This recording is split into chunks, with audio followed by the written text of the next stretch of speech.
Pelos quadros que eu tenho visto, quando ouvi, eu pensei, vai ser difícil, vai ser bem difícil. Pensei no pior. Foi desespero. A coisa já estava bem estabelecida, as células de defesa dele já estavam bem parasitadas, a atividade viral estava muito alta e ele já estava com uma complicação esofágica, teve inclusive ruptura do esôfago, seria uma infecção muito grave. E na altura em que foi diagnosticada a coisa, era muito improvável que houvesse alguma regressão. Embora no fundo a gente tivesse a esperança de que Deus operasse um milagre, de que ele se recuperasse, a morte dele era uma situação muito presente ali naquele momento. Todos nós sofremos porque não tinha mais como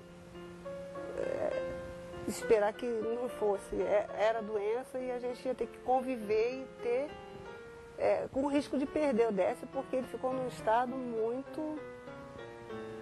Ele definhou, ele ficou muito fraco. Estava com anemia profunda, os meus rins pararam em 80%. Não. Os médicos vão ver isso, se ele está com a imunidade baixa, alguma coisa está causando isso, vai ter que se descobrir. Desliguei o telefone, mas aquilo ficou na minha cabeça, mas eu não levei em consideração. Fiquei assim, poxa, mas HIV, não é? Aí me veio na mente a vida dele, né? Aí começou a passar aquele filminho da vida dele. Pai batizando um filho, esperando que ele siga na igreja. Tinha vocação como criança de ser pastor, e essa era a minha esperança. Depois dos 15 anos se afastou. Quando eu voltei do colégio interno, essa idade de 14 para 15 anos, eu comecei a descobrir as coisas que eu achava que eram importantes para mim. E foi com 15 anos que eu tive o contato pela primeira vez com o álcool. 10 fardos de 24 latinhas, totalizava 240 latas de cerveja. Em 10 dias eu consumi todas elas. Foram 31 anos de oração para que ele voltasse. Quando chegou esse fato da doença, me choquei pela doença, mas nasci uma esperança. Qual era a esperança? A esperança que Deus iria atuar, que queria transformar a vida dele e a nossa. E eu resolvi levar aquele CD para ele ouvir, para animar e ao mesmo tempo ele refletir. A que mais me tocou é quando fala, embora eu não consiga compreender, em tua mão sempre confiarei. Essa parte é que eu não compreendia, né? Por que tinha acontecido aquilo comigo. Mas quando eu comecei a escutar a música, eu falei, alguém gravou isso porque passou talvez uma dificuldade maior que a minha, ou igual, ou menor, não importa. Mas, embora eu não compreendesse, né? Confiou na mão de Deus.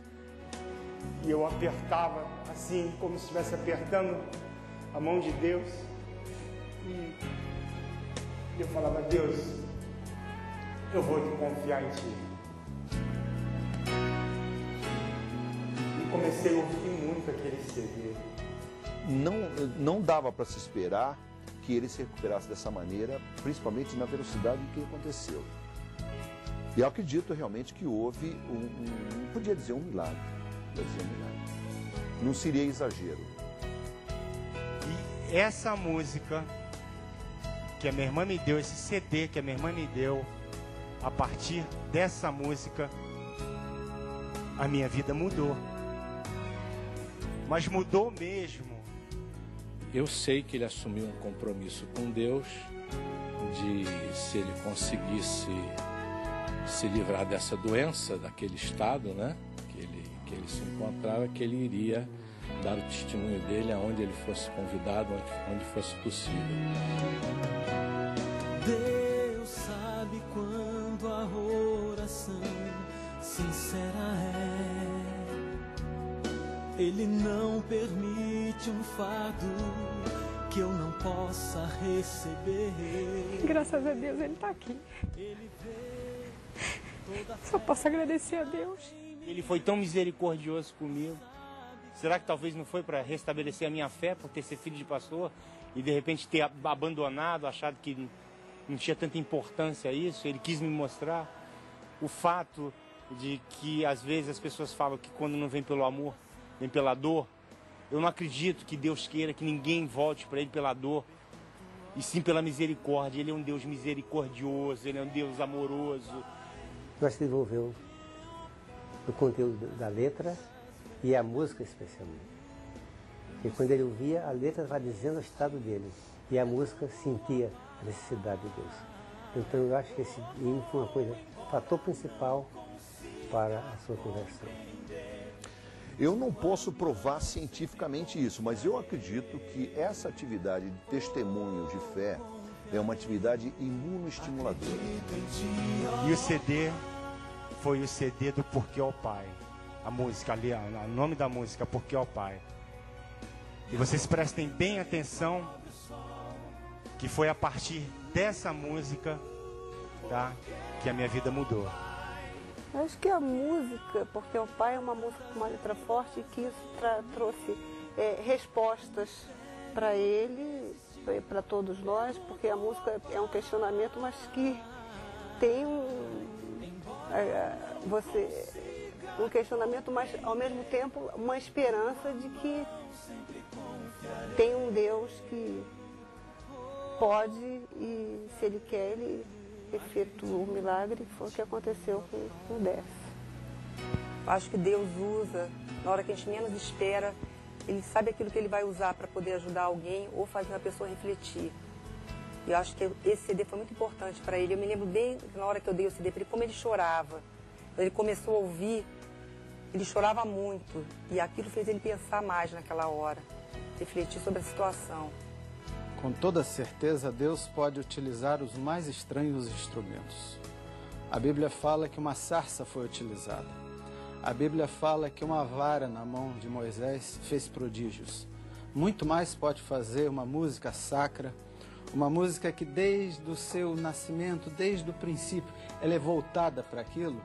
Ela tem muito mais possibilidade de ser instrumento nas mãos de Deus, para tocar o coração de pessoas que de outra forma jamais seriam tocadas. Elas são sensibilizadas, muitas vezes são preparadas para o passo seguinte que Deus quer dar com elas. Quantas vezes eu subi morro para comprar droga, tá? E de vez em quando a polícia chegava, como eles diziam na língua, eles dizem na gíria deles, lombrou o morro, e você na boca do fumo e o tiro comendo, e você quer correr para cima do morro, e o mesmo que te vende a droga mete a metralhadora na tua cabeça e diz: volta.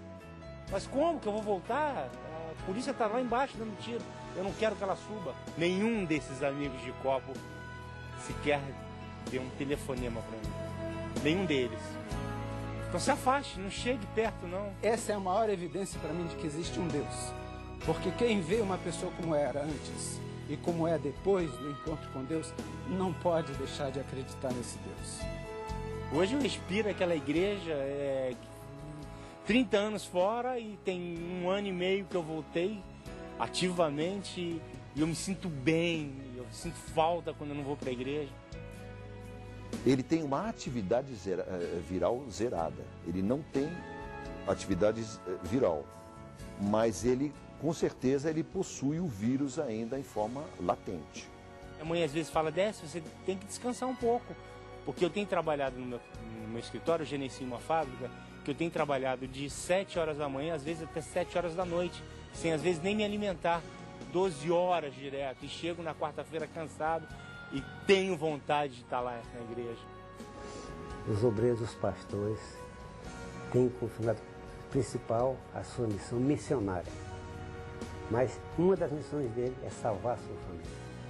Nenhuma atividade missionária deve chegar a ponto dele negligenciar cuidar dos seus filhos. Se a pessoa se apegar a uma fé, a fé cristã principalmente, e eu não tenho dúvida que ela vai ter muito mais facilidade em lutar contra qualquer tipo de doença. Mas depois que eu vi aquela música, meu amigo, Porque ao Pai, tanto que é o meu CD de cabeceira.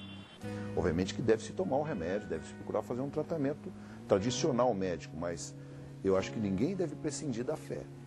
É a música do carro, é a música da minha vida, e vai ser até o final da minha vida, vai ser o Porque ao Pai. Pode repetir 200 vezes, que eu não vou enjoar nunca.